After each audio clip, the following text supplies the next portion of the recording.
Sophie Matthews clutched her worn teddy bear as she wandered through Central Park, her small shoulders drooping with exhaustion. The hospital visit that morning had been particularly draining. More tests, more concerned looks from doctors, more whispered conversations with her mom that stopped when they noticed she was listening. At only 8 years old, Sophie understood more than adults realized about her rare heart condition. The autumn air felt crisp against her cheeks, a welcome change from the sterile hospital smell that clung to her clothes. Her mom had stepped away to take an important call from work, another shift she was trying to pick up to pay for Sophie's treatments. They had come to the park so Sophie could get some fresh air before heading home, a small bright spot in their routine of hospital visits and worry. Sophie's legs grew tired quickly these days. She scanned the area for somewhere to rest, her eyes landing on a bench partially occupied by a man in a dark suit. He sat perfectly still, staring at his phone with such intensity that Sophie wondered if he was actually seeing anything on the screen at all. Something about his expression reminded her of how her mom looked sometimes when she thought Sophie wasn't watching, a mixture of sadness and something heavier that Sophie couldn't quite name. Holding her teddy bear closer, Sophie approached the bench. The man didn't look up, his fingers hovering motionless over his phone. He had dark hair sprinkled with gray at the temples, and even though he was sitting down, Sophie could tell he was very tall. His suit looked expensive, like the kind she saw in businessmen rushing through the city. "Can I sit here?" Sophie asked, her voice coming out smaller than she intended. The man looked up, startled, as if he'd forgotten he was in a public park. His eyes were dark and tired, with shadows underneath that made Sophie think he hadn't slept well in a long time. For a moment he just stared at her, and Sophie wondered if she should find another bench. Then something shifted in his expression, a slight softening around his eyes. "Yes," he said simply, moving over slightly to make more room. Sophie climbed onto the bench, her legs dangling above the ground. She arranged her teddy bear on her lap, straightening his bow tie the way she always did when she was nervous. The man had returned to looking at his phone, though Sophie noticed he wasn't actually doing anything with it anymore. Up close, she could see the fine lines around his eyes and the tightness in his jaw. He reminded her of one of those statues in the museum her class had visited before she got too sick for school, perfectly still and somehow distant. A cool breeze rustled the leaves above them, and Sophie shivered slightly. Without thinking, the man reached into his briefcase and pulled out a neatly folded scarf, offering it to her without a word. "Thank you," Sophie said, surprised by the gesture. The scarf was soft, cashmere, though Sophie didn't know that word yet. She just knew it felt nicer than anything she owned. "I'm Sophie." The man hesitated before answering, as if he was out of practice with introductions. "Jonathan," he finally said. "Jonathan Blackwell." Sophie nodded solemnly as if they were completing an important business transaction. "This is Mr. Beans," she added, holding up her teddy bear. "He comes to all my hospital appointments with me." At the mention of hospitals, Jonathan's attention fully shifted to her. He looked at her properly for the first time, taking in her pale complexion, the slight bluish tint to her lips that her doctors watched so carefully, the thinness of her arms. "You were at the hospital today?" he asked, his voice gentler than before. Sophie nodded, used to this question from adults. "I go a lot. My heart doesn't work right." She explained this matter-of-factly, the way children often discuss serious matters. "The doctors say it's complicated." Jonathan's expression changed almost imperceptibly. A flash of something, pain, recognition crossed his face before he carefully controlled his features again. "I understand complicated," he said quietly, more to himself than to Sophie. In the distance, Sophie spotted her mom finishing her call, looking around anxiously until she saw Sophie on the bench. She waved, and Sophie waved back. "That's my mom," Sophie explained. "She worries a lot about me." Jonathan followed her gaze. He saw a woman in her early 30s, clearly exhausted but with a determined set to her shoulders. Her clothes were clean but worn, her hair pulled back in a practical ponytail. She began walking toward them, her eyes never leaving her daughter. "I should go," Jonathan said abruptly, gathering his things. The brief moment of connection was closing, and he was retreating back behind whatever walls he'd built around himself. "Will you be here tomorrow?" Sophie asked, surprising herself with her boldness. Something about this serious man made her curious. We come to the park after my appointments on Tuesdays. Jonathan paused, briefcase in hand. For a moment, it seemed like he might simply walk away without answering. Then he looked down at Sophie, at her hopeful expression and the teddy bear she clutched so carefully. "Perhaps," was all he said before nodding politely to Sophie's approaching mother and walking away, his tall figure soon disappearing among the trees and other park visitors. Sophie's mom reached the bench, slightly out of breath. "Honey, you know you shouldn't talk to strangers," she said, though her voice was more tired than scolding. "He wasn't really a stranger," Sophie said with the peculiar logic of children. "His name is Jonathan, and he let me borrow his scarf because I was cold." Her mom looked at the expensive scarf around Sophie's shoulders with concern, then in the direction Jonathan had gone. "We need to return that to him. We can give it back tomorrow," Sophie said confidently as her mom helped her down from the bench. "I think he might be sad about something. His eyes looked like yours do sometimes." Her mom's face softened as they began their slow walk home. "What do you mean, sweetie?" "Like he's trying not to cry," Sophie said simply. "Maybe he just needs someone to sit with him." As they left the park, neither Sophie nor her mom noticed Jonathan Blackwell standing partially hidden by a large oak tree, watching them leave. He hadn't intended to linger, hadn't planned to give a second thought to the small girl who had momentarily pierced the protective numbness he'd cultivated since losing his family. But something about her straightforward acceptance of her condition had struck a chord that resonated, painfully, with memories he'd tried to bury beneath endless work and responsibility. Back in his chauffeur-driven car, Jonathan opened his phone to the endless emails demanding his attention as CEO of Blackwell Industries. The company had been his salvation after the accident that took his wife and daughter 3 years ago. The all-consuming work a welcome distraction from an empty penthouse and the grief that threatened to swallow him whole. He found himself wondering about Sophie's medical situation, about the mother working extra shifts, about the casual way the child had mentioned her complicated heart. Before he could think better of it, he sent a text to his assistant. "Cancel my Tuesday afternoon meetings indefinitely." He didn't examine why he did this, or why the image of a small girl with a worn teddy bear had broken through years of carefully maintained emotional distance. He only knew that for the first time since the funeral, he felt something other than the dull ache of loss that had become his constant companion. The car pulled away from the curb, carrying him back to his empire of steel and glass. But a part of his mind remained on that park bench, with a little girl who faced her complicated heart with more courage than he had faced his broken one. The following Tuesday arrived with gray skies threatening rain, but Jonathan found himself at the same bench in Central Park anyway. He'd arrived early, a rare occurrence for a man whose time was scheduled in 15-minute increments by a team of assistants. His executive team had been surprised by his sudden insistence on clearing Tuesday afternoons. But no one dared question him, not when his driven leadership had doubled company profits in the 3 years since his personal tragedy. He checked his watch for the 3rd time. This was ridiculous.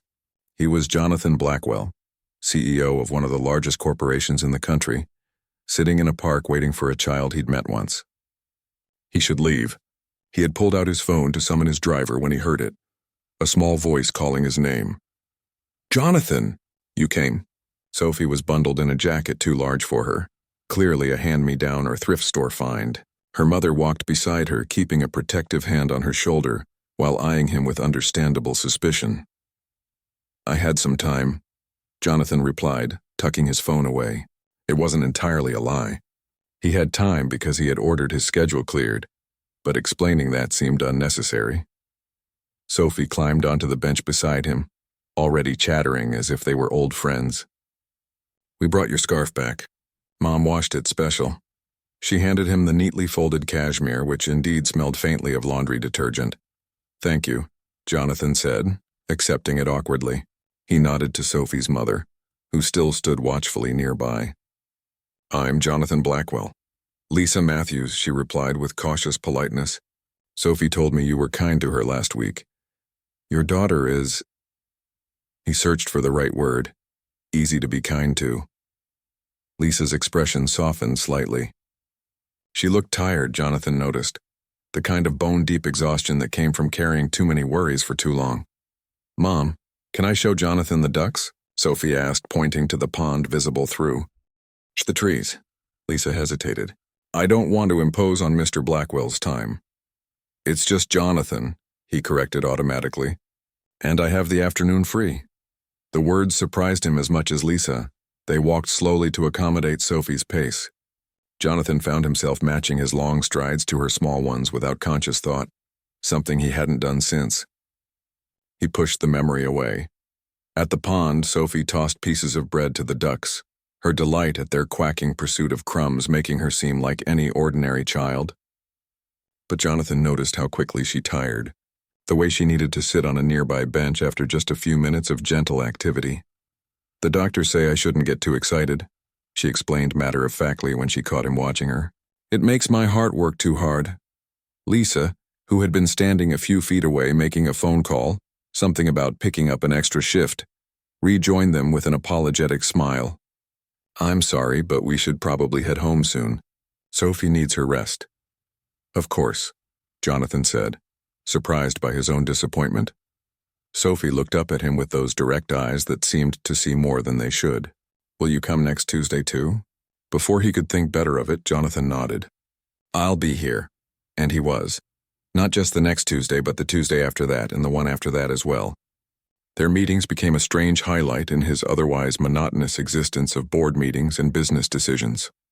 Sometimes they simply sat on the bench, Sophie telling him about her favorite books or the tutor who came to her house now that she couldn't attend regular school.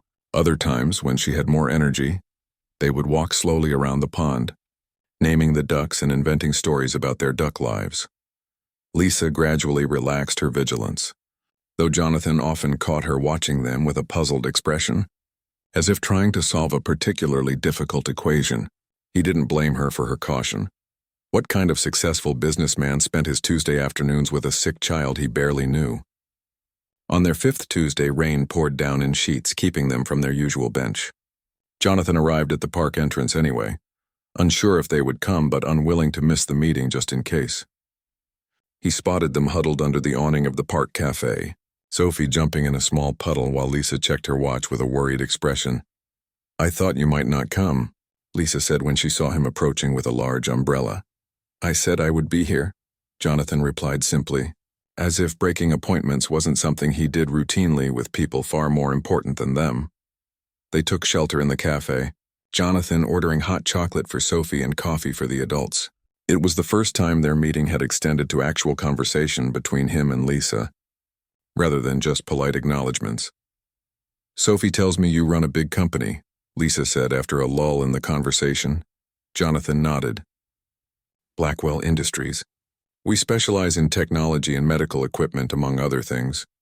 Recognition flickered in Lisa's eyes. Wait, you're that Blackwell? Your company makes the cardiac monitors they use in Sophie's wing. Yes, Jonathan confirmed, uncomfortable with the connection. He didn't want to be the powerful CEO here, just the man who sat on a park bench with a little girl who somehow made the world feel less empty. Mom works at the hospital gift shop, Sophie chimed in, chocolate mustache decorating her upper lip, and she cleans offices at night. Lisa flushed. Sophie, Mr. Blackwell doesn't need to know about our jobs. Just Jonathan, he corrected again, noticing her discomfort. And there's nothing wrong with working hard to take care of your family. The words felt hollow coming from him, a man who had buried himself in work to avoid facing the absence of his family. The rain continued, forcing them to stay longer than their usual hour. Sophie grew tired, eventually falling asleep with her head against Lisa's arm. In the quiet that followed, Jonathan found himself speaking more openly than he had in years. She reminds me of someone, he admitted, looking at Sophie's sleeping form. My daughter would have been about her age now. Lisa's expression changed from surprise to understanding. Would have been. Jonathan nodded, his throat tight. Car accident. 3 years ago. My wife and daughter were... I was supposed to be with them, but I stayed at work to finish a deal. The words came out stiff, rehearsed from the many times he'd had to explain his loss to business associates who noticed the absence of family photos in his office. I'm so sorry, Lisa said softly. And unlike the polite condolences he'd grown accustomed to, her words carried the weight of someone who understood suffering. That explains why you're spending your Tuesdays with us instead of running your empire.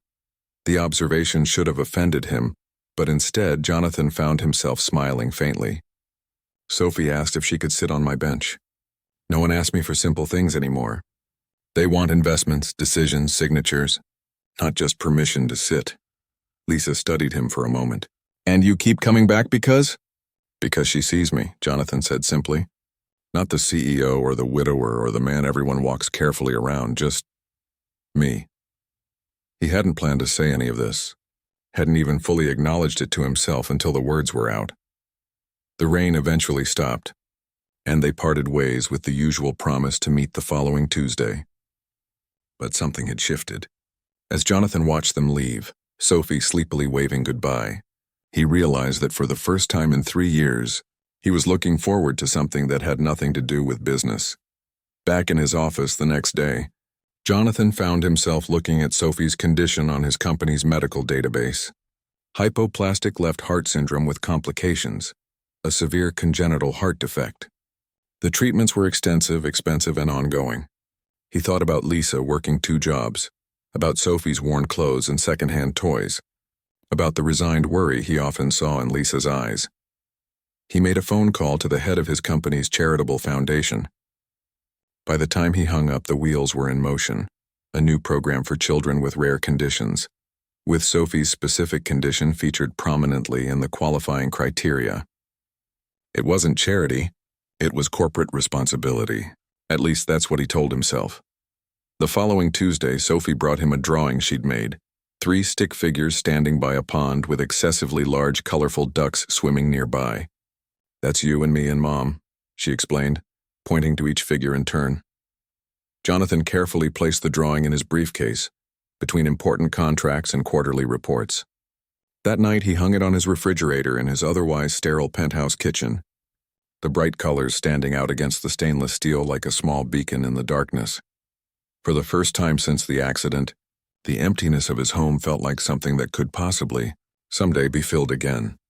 As autumn deepened into winter, the Tuesday meetings continued, moving from their park bench to a small cafe near the edge of Central Park when the weather grew too cold. Jonathan would arrive first, securing their usual corner table with a view of the snow-covered trees. The cafe owner, who had initially been suspicious of the powerfully built man in expensive suits waiting for a woman and child, now greeted him warmly and had hot chocolate ready for Sophie before she even arrived. This particular Tuesday in December felt different. Jonathan checked his watch repeatedly, an unusual nervousness settling in his stomach. Sophie and Lisa were late, 15 minutes, then 30. They had never missed a Tuesday, not even when Sophie had been especially tired after her treatments. He was about to call his driver when the cafe door opened, letting in a blast of cold air and a harried-looking Lisa without Sophie. Jonathan stood immediately. "Where's Sophie?" Lisa's face was pale, her eyes rimmed with red. "She's in the hospital. She collapsed this morning during her homeschool lessons." "Which hospital?" Jonathan was already gathering his coat, all thoughts of meetings and conference calls forgotten. "Metropolitan Children's," Lisa said, her voice breaking slightly. "I shouldn't have come, but I didn't have your number. And I didn't want you to worry when we didn't show—" "I'll drive you back," Jonathan interrupted, guiding her toward the door with a gentle hand on her elbow. Outside, his driver was already pulling the black town car alongside the curb, responding to the text Jonathan had sent while Lisa was speaking. The ride to the hospital was tense with unspoken fears. Lisa stared out the window, her hands twisted tightly in her lap. "Her condition has been getting worse," she finally said. "The doctors have been warning me, but Sophie seemed to be doing better these past few weeks. She's been so happy about our Tuesdays." Jonathan felt a sharp pang of something he hadn't allowed himself to feel in years, genuine fear for someone else. "What are the doctors saying now?" Lisa shook her head. "They're running tests. Her heart function is declining faster than they expected.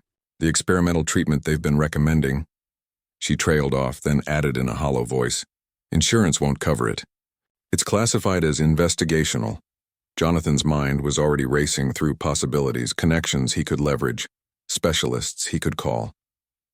His company had partnerships with most major medical research institutions, but he said none of this aloud, not wanting to offer false hope. At the hospital, the bright lights and antiseptic smell hit Jonathan with unexpected force. Memory has threatened to surface. His wife's broken body, the doctor's sympathetic faces as they told him his daughter hadn't survived. He pushed them down ruthlessly, focusing instead on following Lisa through the corridors. Sophie looked tiny in the hospital bed, connected to monitors that Jonathan recognized as his company's products. Her teddy bear, Mr. Beans, was tucked under one arm, its bow tie slightly askew. Her eyes lit up when she saw Jonathan, though the smile that followed was weaker than usual. "You came to the hospital," she said, sounding surprised despite their months of regular meetings. "Of course I did," Jonathan replied, moving to stand awkwardly at the foot of her bed. He was suddenly aware that this was the first time he'd seen her outside of their park or cafe meetings. Here, surrounded by medical equipment, her illness was impossible to ignore. "Mr. Beans was worried you'd be lonely at the cafe by yourself," Sophie said, holding up the teddy bear. Jonathan found himself smiling despite the gravity of the situation. "Tell Mr. Beans I appreciate his concern." A doctor entered then, nodding to Lisa before noticing Jonathan with surprise. The doctor's eyes widened slightly with recognition. "Mr. Blackwell? I wasn't aware you were personally involved with this case." Jonathan straightened, automatically shifting into his CEO persona. "Dr. Chen, Sophie is a friend of mine." He turned to Lisa, whose confused expression made it clear she hadn't realized Jonathan might be known at the hospital. "Dr. Chen leads the pediatric cardiac research team at University Hospital. My company funds several of their initiatives." Dr. Chen looked between Jonathan and Lisa. "Perhaps we should step outside to discuss Sophie's situation." In the hallway, the doctor didn't waste time with pleasantries. "Sophie's heart function is deteriorating rapidly. The conventional treatments aren't working anymore." Lisa pressed a hand to her mouth, though Jonathan could tell this wasn't entirely new information to her. "What about the experimental treatment we discussed last month?" she asked. "The gene therapy trial?" Dr. Chen nodded. "It would still be her best chance, but as I explained then, the insurance situation is complicated." "How complicated?" Jonathan asked, his voice taking on the sharp edge his employees recognized as his problem-solving tone. Dr. Chen looked uncomfortable. "The treatment costs close to $2 million. It's still in trials, though the early results are promising for cases like Sophie's." Lisa made a small sound, something between a laugh and a sob. $2 million. Might as well be 20 million. Jonathan was silent for a moment, calculations running through his head. Would she qualify for the trial program? "There's a waiting list," Dr. Chen explained. And honestly, in Sophie's current state, she might not have that kind of time. Lisa had turned away, her shoulders tight with the effort of maintaining composure. Jonathan made a decision. "I want her enrolled in that program immediately," he said, his tone making it clear this wasn't a request. "I'll cover all costs not handled by insurance." Lisa whirled around. "What? No, Jonathan, you can't." "I can," he interrupted, gentler with her than with the doctor. "And I will." "But it's $2 million, Lisa protested, her voice barely above a whisper. "It's money," Jonathan said simply. "Just money." Later, after Dr. Chen had left to make the arrangements and Lisa had returned to Sophie's bedside, Jonathan stood alone in the hospital corridor, making calls that would reshape priorities at several medical research facilities. He worked with the cold efficiency that had built his empire, leveraging connections and making promises that would ensure Sophie received the best care possible. When he finally returned to Sophie's room, he found her asleep, the medication having finally pulled her under. Lisa sat beside the bed, holding her daughter's small hand, her face a mask of exhaustion and fear. "Why?" she asked without looking up as Jonathan entered. "Why would you do this for us?" "We're nothing to you." The question caught him off guard. He'd been prepared for gratitude, for relief, perhaps even for pride, emotions he could deflect with practiced ease. He wasn't prepared for this direct challenge to his motives. "That's not true," he said after a long moment. "You and Sophie, you've become important to me." Lisa finally looked at him, her eyes searching his face for something, sincerity perhaps, or ulterior motives. People don't just give away millions of dollars because a little girl sits with them in a park. Jonathan moved to the window, looking out at the city lights beginning to twinkle in the early winter darkness. 3 years ago, my daughter Lily developed a rare form of leukemia, he said quietly. We had the best doctors, the best treatments money could buy. But it wasn't enough. She died 2 months after her diagnosis. My wife Caroline couldn't bear it. She was driving, distracted by grief when her car went off the road. He turned back to face Lisa, whose expression had softened with understanding. I was supposed to be with them that day, but I stayed at the office to close a deal. A deal that added a few more millions to an account that couldn't save my daughter or bring back my wife. The admission hung in the air between them, more honest than anything he'd said in years. So no, I'm not doing this because Sophie sits with me in the park. I'm doing it because I can, because it matters. Because this time money might actually be good for something besides building taller buildings or buying bigger companies. Lisa stood and crossed the small room to stand before him. Without a word, she reached for his hand and squeezed it gently. They stood like that for a long moment, connected by shared worry for the small girl sleeping in the hospital bed. She's going to fight, Lisa said finally. Sophie's stronger than she looks. Jonathan nodded, his throat tight with emotions he'd kept carefully locked away. I know. She reminds me of Lily that way. The night deepened around the hospital as they settled into the uncomfortable chairs beside Sophie's bed. Neither was willing to leave, so they kept watch together. Two people from vastly different worlds united by love for a child who had somehow bridged the gap between them. In the soft beeping of the monitors and the gentle rise and fall of Sophie's chest, Jonathan found something he'd thought forever lost. Hope. Not just hope for Sophie's recovery, but hope that perhaps the emptiness inside him wasn't permanent after all. Outside the hospital window, snow began to fall, covering the city in a blanket of white that made everything, just for a moment, seem pure and possible again. Days at the hospital blended together in a haze of doctors' rounds, test results, and tense waiting. Jonathan had practically moved into Sophie's hospital room, working remotely from his laptop when necessary, stepping into the hallway for important calls, but always returning to the chair beside her bed. His assistant had rescheduled meetings. His executive team had been briefed on his limited availability, and for the first time in years, Jonathan Blackwell was putting something ahead of his company. Sophie started the experimental treatment a week after her collapse.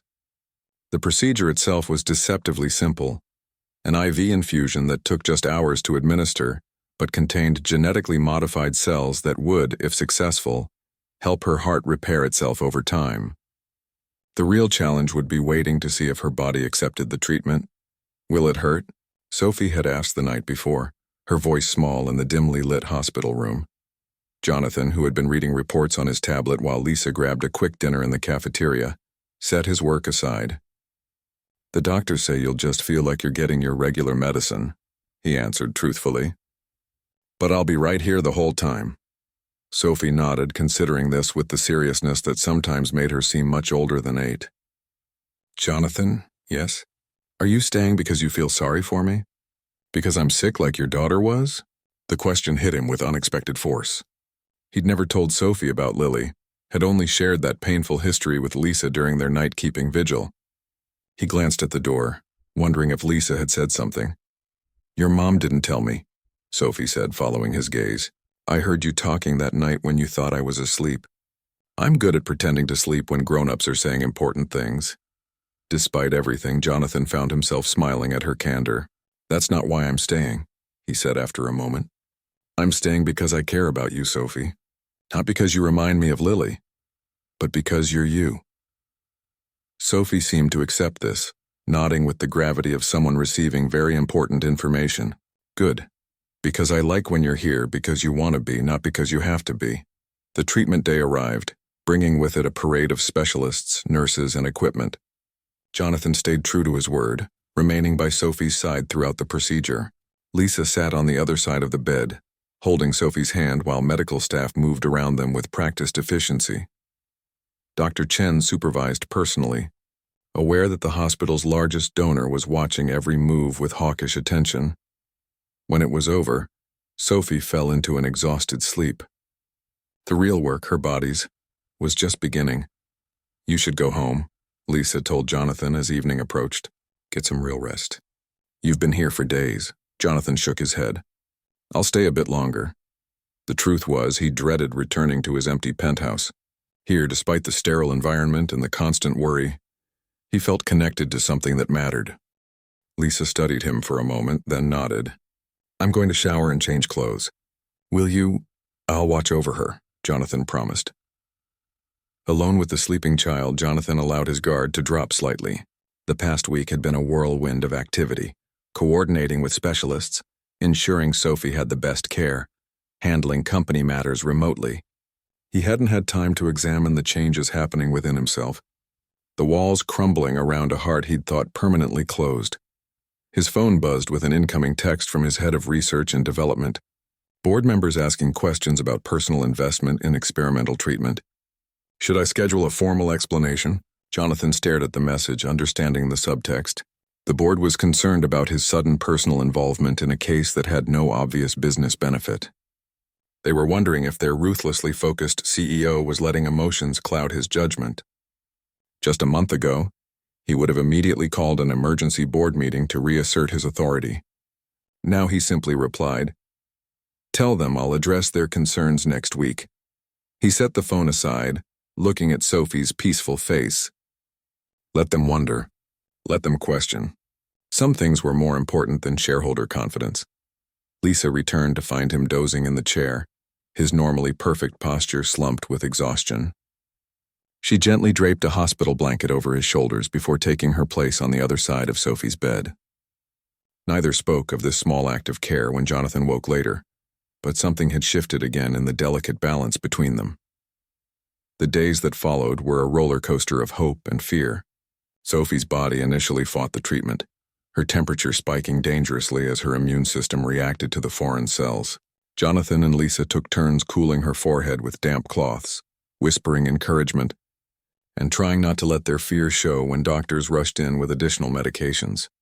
"Fight, Sophie?" Jonathan found himself saying during one particularly bad night when Lisa had finally succumbed to exhaustion and was sleeping on the cot hospital staff had brought in for them. "You're stronger than this.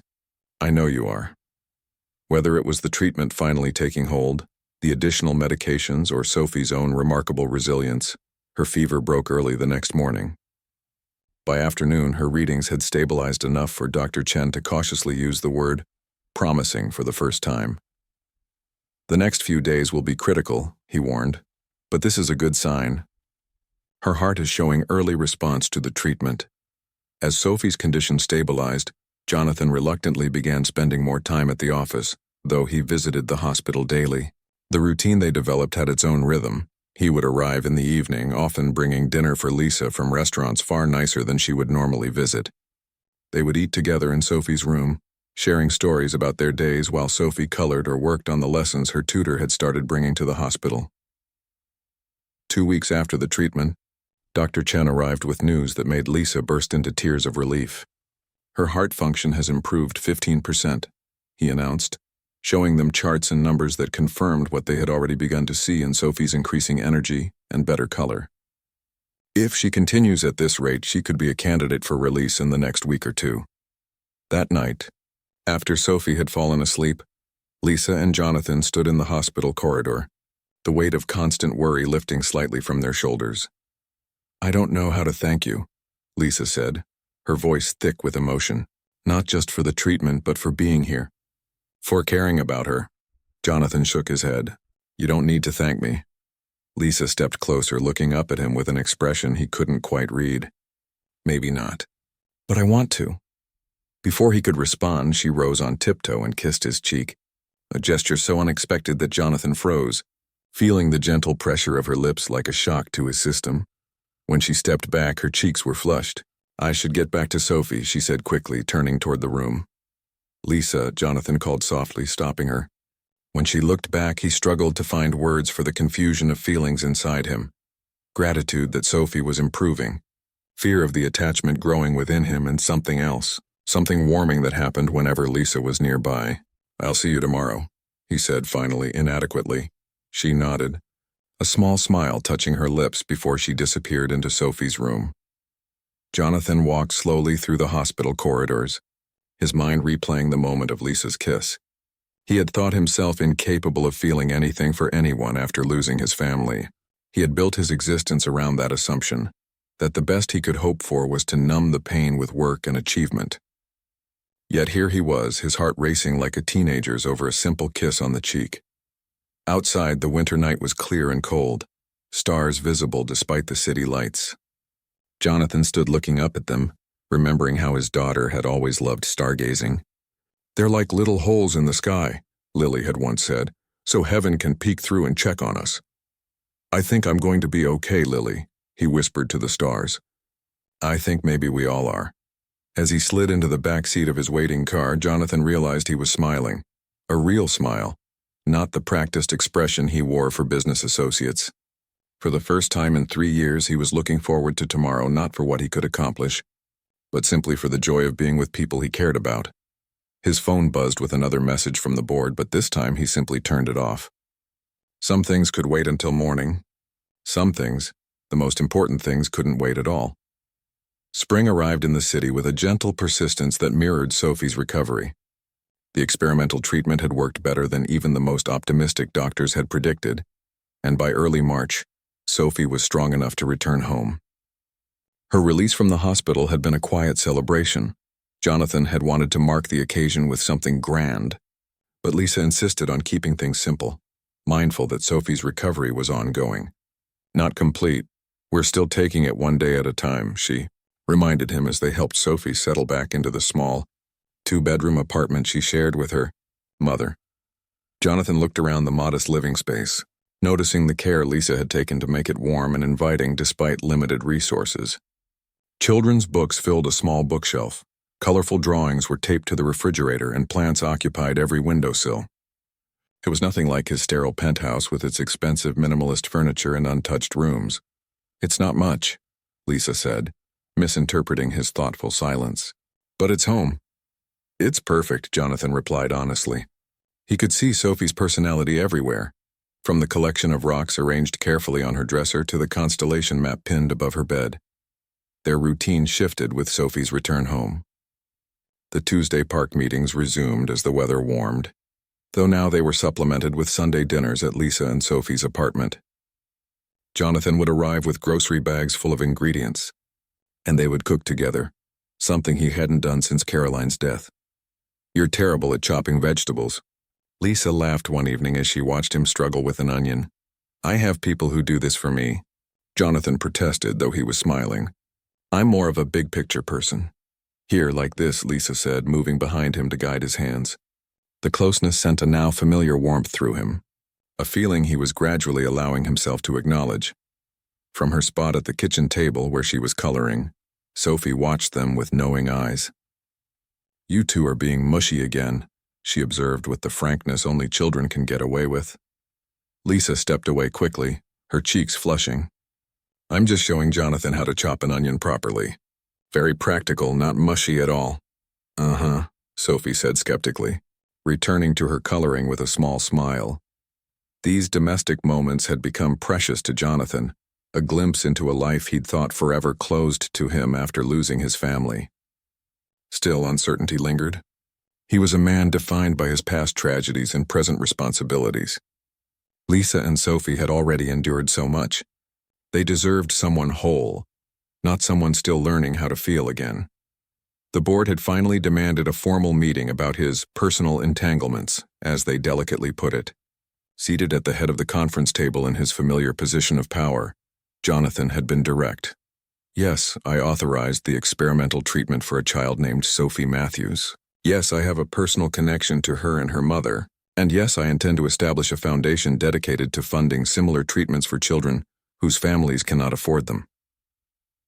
He had looked around the table, meeting each board member's eyes. "If anyone has concerns about this direction, I'm open to hearing them." No one had spoken against him directly. He was still Jonathan Blackwell. After all, the man whose ruthless vision had tripled the company's value. But he could read the concern in their expressions, the unspoken question of whether their driven CEO was losing his edge. What none of them understood was that he wasn't losing anything. He was regaining parts of himself he had deliberately shut away. The changes in him weren't weakness. They were strength of a different kind. One particularly beautiful Saturday in April, Jonathan took Sophie and Lisa to the botanical gardens. Sophie, now strong enough for longer outings, ran ahead on the path, stopping to examine flowers and insects with delighted curiosity. "She's doing so well," Lisa said, walking beside Jonathan. The doctors are amazed. She's remarkable, Jonathan agreed, watching Sophie crouch to observe a butterfly that had landed on a nearby flower. Just like her mother. Lisa glanced up at him, catching the warmth in his voice. Jonathan, she began, then hesitated. These past months, what happens when Sophie is fully recovered? Will you still want to be part of our lives? The question caught him off guard, though perhaps it shouldn't have. Despite the closeness that had grown between them, neither had put words to what was developing. Is that what you think? He asked quietly. That I'm here temporarily? Until Sophie is better? Lisa shrugged, vulnerability evident in the gesture. You have your company, your life. We were never part of that world. Jonathan stopped walking, turning to face her fully.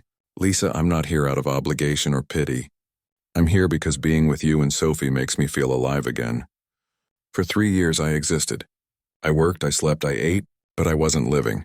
He took a deep breath. I don't want to go back to just existing. Lisa's eyes shimmered with unshed tears. We come with complications, you know. Sophie will always need monitoring, special care. I know, Jonathan said simply. I'm not afraid of complications. Before Lisa could respond, Sophie called to them excitedly, pointing at a small pond where turtles were sunning themselves on rocks. The moment passed, but something had been acknowledged between them, a possibility, a future not yet defined but no longer unspoken. That evening, after they had returned to Lisa and Sophie's apartment, Jonathan received an urgent call from his assistant. A major client was threatening to pull their business unless Jonathan personally attended a dinner meeting that night.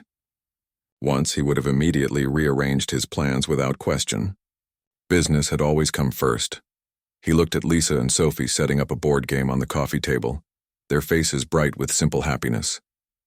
I'm sorry, he told his assistant. I have a prior commitment that can't be rescheduled. Have Robert handle it. He hung up before she could protest, joining Lisa and Sophie on the floor. Everything okay? Lisa asked, noticing his expression. Everything's perfect, Jonathan replied, meaning it. Later, after Sophie had gone to bed, Jonathan and Lisa sat on the small balcony outside the apartment, sharing a bottle of wine and watching the city lights. I've been thinking, Jonathan said, turning the wineglass in his hands. The foundation I'm setting up for children with conditions like Sophie's, it needs someone to run it. Someone who understands both the medical aspects and the human side of things. Lisa raised an eyebrow.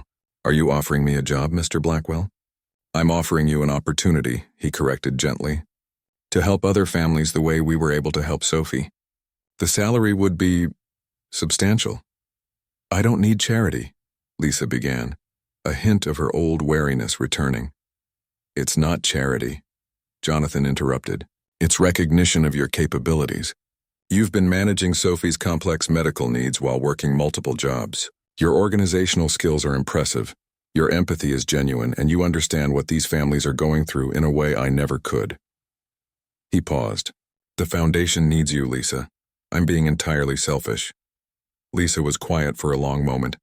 I'd need flexibility for Sophie's appointments for emergencies. Of course, you'd set your own schedule. And I'd need to finish my degree. She hesitated before adding, I was halfway through nursing school when Sophie got sick. Jonathan hadn't known this. The foundation would cover tuition, he said immediately. Lisa looked out at the city, considering. I'd be good at it, she finally said. Not as a question, but as a quiet acknowledgement of her own worth. You'd be exceptional, Jonathan agreed. The next morning, he woke early, stepping out onto the balcony where he had spent hours talking with Lisa the night before. The city was just coming alive, the first hints of dawn touching the buildings. In his pocket was a small box he had carried for weeks, unsure of the right moment, uncertain if he was rushing something that needed time. Behind him, the sliding door opened. You're up early, Lisa said, joining him with a cup of coffee in her hands. I've been thinking, Jonathan began. Dangerous, Lisa teased, bumping his shoulder gently with hers. He smiled, drawing courage from her easy affection. 1 year ago, a little girl asked if she could sit beside me on a park bench. I was lost, existing, not living. He turned to face Lisa fully. You and Sophie found me when I didn't even know I needed finding. Lisa's expression softened. Jonathan, he reached for her hand. I'm not good with words. Not about things that matter. But I know that I love you, both of you, and I know that I want to build a life with you if you'll have me. Tears filled Lisa's eyes. Are you sure? Really sure? Because Sophie and we're a package deal. Always. I wouldn't have it any other way, Jonathan said, pulling the small box from his pocket and opening it to reveal a simple but elegant diamond ring. Lisa stared at the ring, then at Jonathan. You're really asking? I'm asking if you'll marry me, Jonathan said. If you'll let me be part of your family. Sophie's and yours, Mom. Sophie's voice came from the doorway where she stood in her pajamas, eyes wide as she took in the scene before her. Is Jonathan going to be my dad now? Lisa looked from her daughter to Jonathan, tears spilling onto her cheeks. What do you think, Sophie? Should we let him join our family? Sophie considered this with her characteristic seriousness. Well, she said finally, he does need us. And we sort of need him too. Plus Mr. Beans approves. Jonathan laughed, relief and joy washing through him. High praise indeed. Lisa turned back to Jonathan, her smile radiant through her tears. Yes, she said simply. Yes to all of it. 1 year later, they stood in Central Park, not far from the bench where it had all begun. Sophie, healthier and stronger than anyone had dared hope, scattered flower petals along a small path where Lisa walked toward Jonathan in a simple white dress. Their wedding was intimate, just close friends, medical staff who had become like family, and a few trusted colleagues. As they exchanged vows beneath the trees, Jonathan looked at the two people who had saved him from his self-imposed isolation. Once he had been defined by his losses, by the emptiness that followed tragedy. Now he was defined by something else entirely, by love found in the most unexpected place, by a future built from the simplest of questions. Can I sit here? In the golden afternoon light, with Sophie beaming beside them and Lisa's hand warm in his, Jonathan finally felt the broken pieces of his heart knit together, not erasing the past, but making room for a future he had never dared to imagine.